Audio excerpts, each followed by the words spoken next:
তাহলে আপনার যে কথা আমি শুনলাম তাতে কি আওয়ামী লীগ আবার ফিরে আসবে? শেখ হাসিনা তো আবার বলছেন যে তিনিও ফিরে আসবেন এবছরে। না না, সেটা ভিন্ন করে শুনুন, সেটা ভিন্ন করছেন। এটা তো ধরুন আজকে ট্রাম্প সাহেব মনে করেছিল তিনি ওই ভেনেজুয়েলার প্রেসিডেন্টকে ধরে নিয়ে আসতে পেরেছেন তার স্ত্রী সহ, উনি খুব অতি সহজে ইরানে জিতে যাবেন। তো ইরানেতে তিনি জিতেন নাই। এটা তো ভূরাজনৈতিক বাস্তবতা কোন দিকে যে আমরা জানি না। আমি মনে করি যে আমাদের জন্য একমাত্র ভরসার জায়গা হলো এই যে ইরান এই যুদ্ধে অন্তত জিতেছে, মোরালি জিতেছে এবং দেখিয়েছে যে একটা এই শক্তির বিরুদ্ধে, যারা জায়নিস্ট শক্তি, যারা আমাদের মতো, শুধু আমাদের মতো না, তৃতীয় বিশ্বের সমস্ত দেশকে যারা শাসন এবং শোষণ করছে, এদের বিরুদ্ধে দাঁড়াবার আন্তর্জাতিক শক্তি আছে। ফলে আমরা একেবারে ভরসাহীন হব এটা আমি মনে করি না।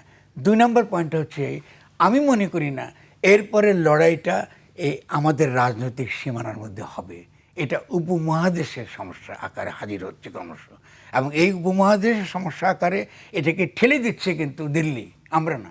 দিল্লি নিজেই কিন্তু নিজের পায়ে কুড়াল মারছে ক্রমাগত একটার পর একটা। কারণ দিল্লির উচিত ছিল পুরো উপমহাদেশকে নিয়ে সঙ্গে রেখেই একটা অর্থনৈতিক উন্নয়নের পথে এগোনো। আন্তর্জাতিক ক্ষেত্রে যে বিভিন্ন রকম মেরুকরণ ঘটছে সেখানে অর্থনৈতিক বিকাশের পথে যাওয়া, দিল্লি কিন্তু এই কাজ করছে না। দিল্লি যেটা করতে চাইছে সেটা যে এই যে তার যে ইসলামের বিরুদ্ধে, মুসলমানদের বিরুদ্ধে তার যে নীতি, প্রত্যেকটা মসজিদের তলায় আপনি শিবলিঙ্গ খুঁজতেছেন, তার এই যে নীতি, এই নীতির কারণে সে তার নিজের যে পলিটি বলি আমরা, মানে যে রাজনৈতিক শরীর, একটা সমাজের যে তার একটা বিরোধ থাকতে পারে, দ্বন্দ্ব থাকতে পারে, তারপরে তার একটা রাজনৈতিক শরীর আছে, ও রাজনৈতিক শরীরটাকে সে ক্ষতিগ্রস্ত করে দিয়েছে। ফলে এখান থেকে দিল্লি কী করে বেরিয়ে আসবে এই হিন্দুত্ববাদের এই নিগড় থেকে, এটা আমার জানা নেই। এটার একমাত্র ঘটনাটা ঘটতে পারে উপমহাদেশের নতুন মানচিত্র এদিকে যাচ্ছে। নতুন মানচিত্র বলতে আপনি কি বোঝাচ্ছেন? আমি জানি না, আপনি তো এটা তো আপনি আজকে মধ্যপ্রাচ্যের মানচিত্র কি আগের মতো আছে? না না, তো ফাইন। তাহলে আমি তো এর আগে যদি পুরনো লেখা আমার পড়েন, আমি বারবারই কিন্তু বলেছি যে মানচিত্র কিন্তু বদলাচ্ছে। তাহলে মধ্যপ্রাচ্যের মানচিত্র যদি বদলাতে পারে তাহলে উপমহাদেশের মানচিত্র বদলাবে। It's a matter of time. আমরা যদি এটা সম্পর্কে ঠিক দূরদর্শিতা থাকে তাহলে তো আমরা 5ই অগাস্টের পরে আমরা আমাদের স্বার্থটা আমরা দেখতাম। আপনি আরেকটা আমি এর সঙ্গে অ্যাড করি আপনাকে, তাহলে আপনি তাড়াতাড়ি বুঝবেন। বাংলাদেশে ভারত বিরোধী একটা রাজনীতি আছে। আমরা জানি না, কথা কথা আমরা দিল্লির আধিপত্য, দিল্লি না ঢাকা বলছি। আচ্ছা, আপনি কি এভাবে কি আমি বলি কি ওয়াশিংটন না ঢাকা বলি? না। তো কেন কেন? আচ্ছা, আমি আপনাকে জিজ্ঞেস করি, আমি বলি তাহলে দিল্লি ঠিক আছে, দিল্লিকে আমি আধিপত্য চাই না, তাকে মার্কিন আধিপত্য চাই আমি উপমহাদেশ? খুব সহজ প্রশ্ন। তো আমি বাংলাদেশ তো ইতিমধ্যে মার্কিন বলয়ে ঢুকে গেছে। আপনি তো এখান থেকে বেরিয়ে আসতে পারবেন না, তো সহজ না তো। এটা তো এমন না যে যাতে আপনি বন্ধুর সঙ্গে যাচ্ছেন, কালকে এই তোর সঙ্গে আবার খবর নাই চলে যাব। এর সঙ্গে economic interest, geopolitical interest, China containment করার পলিসি, আবার একই সঙ্গে মার্কিন যুক্তরাষ্ট্রের বার্মা পলিসি, বার্মা অ্যাক্ট। আপনি ইতিমধ্যে যুদ্ধ শুরু হয়ে গেছে দেখতে পাচ্ছেন আপনি মায়ানমারে। আপনি ঠেকাবেন কী করে? ফলে এই পুরো ব্যাপারটাই একটা আন্তর্জাতিকভাবে যদি তাকাই, ভূরাজনৈতিক বাস্তবতার দিকে তাকাই, এটা একটা আঞ্চলিক প্রশ্ন আকারে আসতেছে মধ্যপ্রাচ্য থেকে দক্ষিণ এশিয়া। আপনি বার্মা অ্যাক্টের কথা বললেন, আবার একটা ধরেন মানচিত্রের পরিবর্তনের কথা বললেন। তো আমরা যদি সেই জায়গা থেকে ধরি, তো তারা তো চিন্তা করছে মিয়ানমারকে কেন্দ্র করে আরেকটা নতুন ভূখণ্ড, সেটা কীরকম? সেটা তো আমরা তো, সেটা তো মার্কিন যুক্তরাষ্ট্র তার স্বার্থে করবে। আমরা যদি মার্কিন যুক্তরাষ্ট্রের ব্যাপারটা যদি বুঝতে পারি, আর উপমহাদেশকে যদি আমরা রক্ষা করতে চাই, আমাদের নিজস্ব টার্মসে ডেভেলপ করতে চাই, বা মার্কিন যুক্তরাষ্ট্র এবং চীনের সঙ্গে কি রাশিয়ার সঙ্গে একটা ভারসাম্য রক্ষা করে চলতে চাই, তো সেটা করবার নেতৃত্ব তো আমরা বসাই নেই বাংলাদেশ। আমরা বাংলাদেশে কি দেখতে পাচ্ছি? আমরা একদিকে দেখতে পাচ্ছি যারা ক্ষমতা এসছে এরা দিল্লির স্বার্থ দেখছে, আর অন্যদিকে আমরা এই যে অনুষ্ঠানটা হয়ে গেল, জামাতে ইসলামী মার্কিন যুক্তরাষ্ট্রের উৎসব পালন করছে বাংলাদেশে। আপনি সংসদ ভবনের অনুষ্ঠানের কথা বলছেন যে মার্কিন যুক্তরাষ্ট্রের স্বাধীনতা দিবসে জামায়াত ইসলামী কোন, ওখানে বিএনপি নেতারা তো ছিলেন। কিন্তু মূলত যদি আপনি দেখবেন বাংলাদেশে মার্কিন যুক্তরাষ্ট্রের স্বার্থ সরাসরি যারা এখন বাস্তবায়িত করবে এটা জামাতে ইসলামী, এটা বিএনপির মধ্যে। বিএনপি তো পলিটিক্যাল দলই না। বিএনপি আজকে কালকে নেই।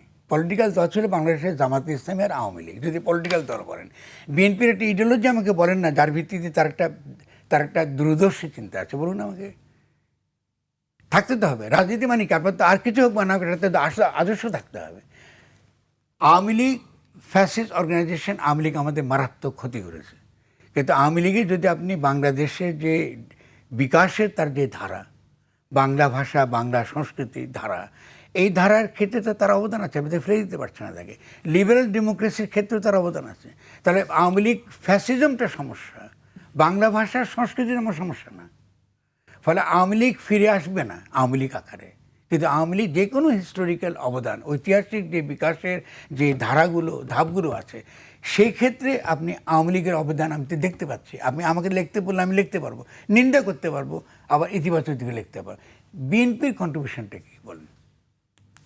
বিএনপির আমাদের এই রাজনৈতিক জনগোষ্ঠী হিসেবে বাংলাদেশের গঠনের ক্ষেত্রে তার অবদানটা কী? খালেদা জিয়া যদি থাকতেন তাহলে আমি বলতে পারতেন তার একটা অবদান আছে, কিন্তু বিএনপি রাজনৈতিক ধারা আকারে অবদানটা কী বলেন? আপনি যদি আমাকে বুঝাতে পারেন আমি মেনে নেব। অবদানটা কী তার আজকে এই বাঙালি জাতিবাদ, বাঙালি সংস্কৃতির বিপরীতে তার কোনো বক্তব্য আছে? বিএনপি থাকার সময় কি মাজার ভাঙা হচ্ছে না? বিএনপি থাকার সময় যে শাহ আলী দরগা, তা আমি দেখতে পাচ্ছি চোখের সামনে, সেখানে আপনার অস্ত্র নিয়ে হামলা হয়েছে। এটা তো বিএনপি তখন ক্ষমতা, এটা কী করে হতে পারে? আপনি তো এগুলোর তো একটা যুক্তি দিতে হবে তো আপনাকে। তা আমি সেই জন্য বলছি যে বিএনপির মধ্যে আমরা জানিও না যে সালাউদ্দিন সাহেব চালাচ্ছেন বিএনপি নাকি তারেক চালাচ্ছেন, তাও তো বুঝতে পারছি না আমরা। তাহলে এই পরিস্থিতিতে তো বিএনপিতে কোনো কনসিস্টেন্ট পলিটিক্স নাই, বিএনপির কোনো ইকোনমিক পলিসি নাই।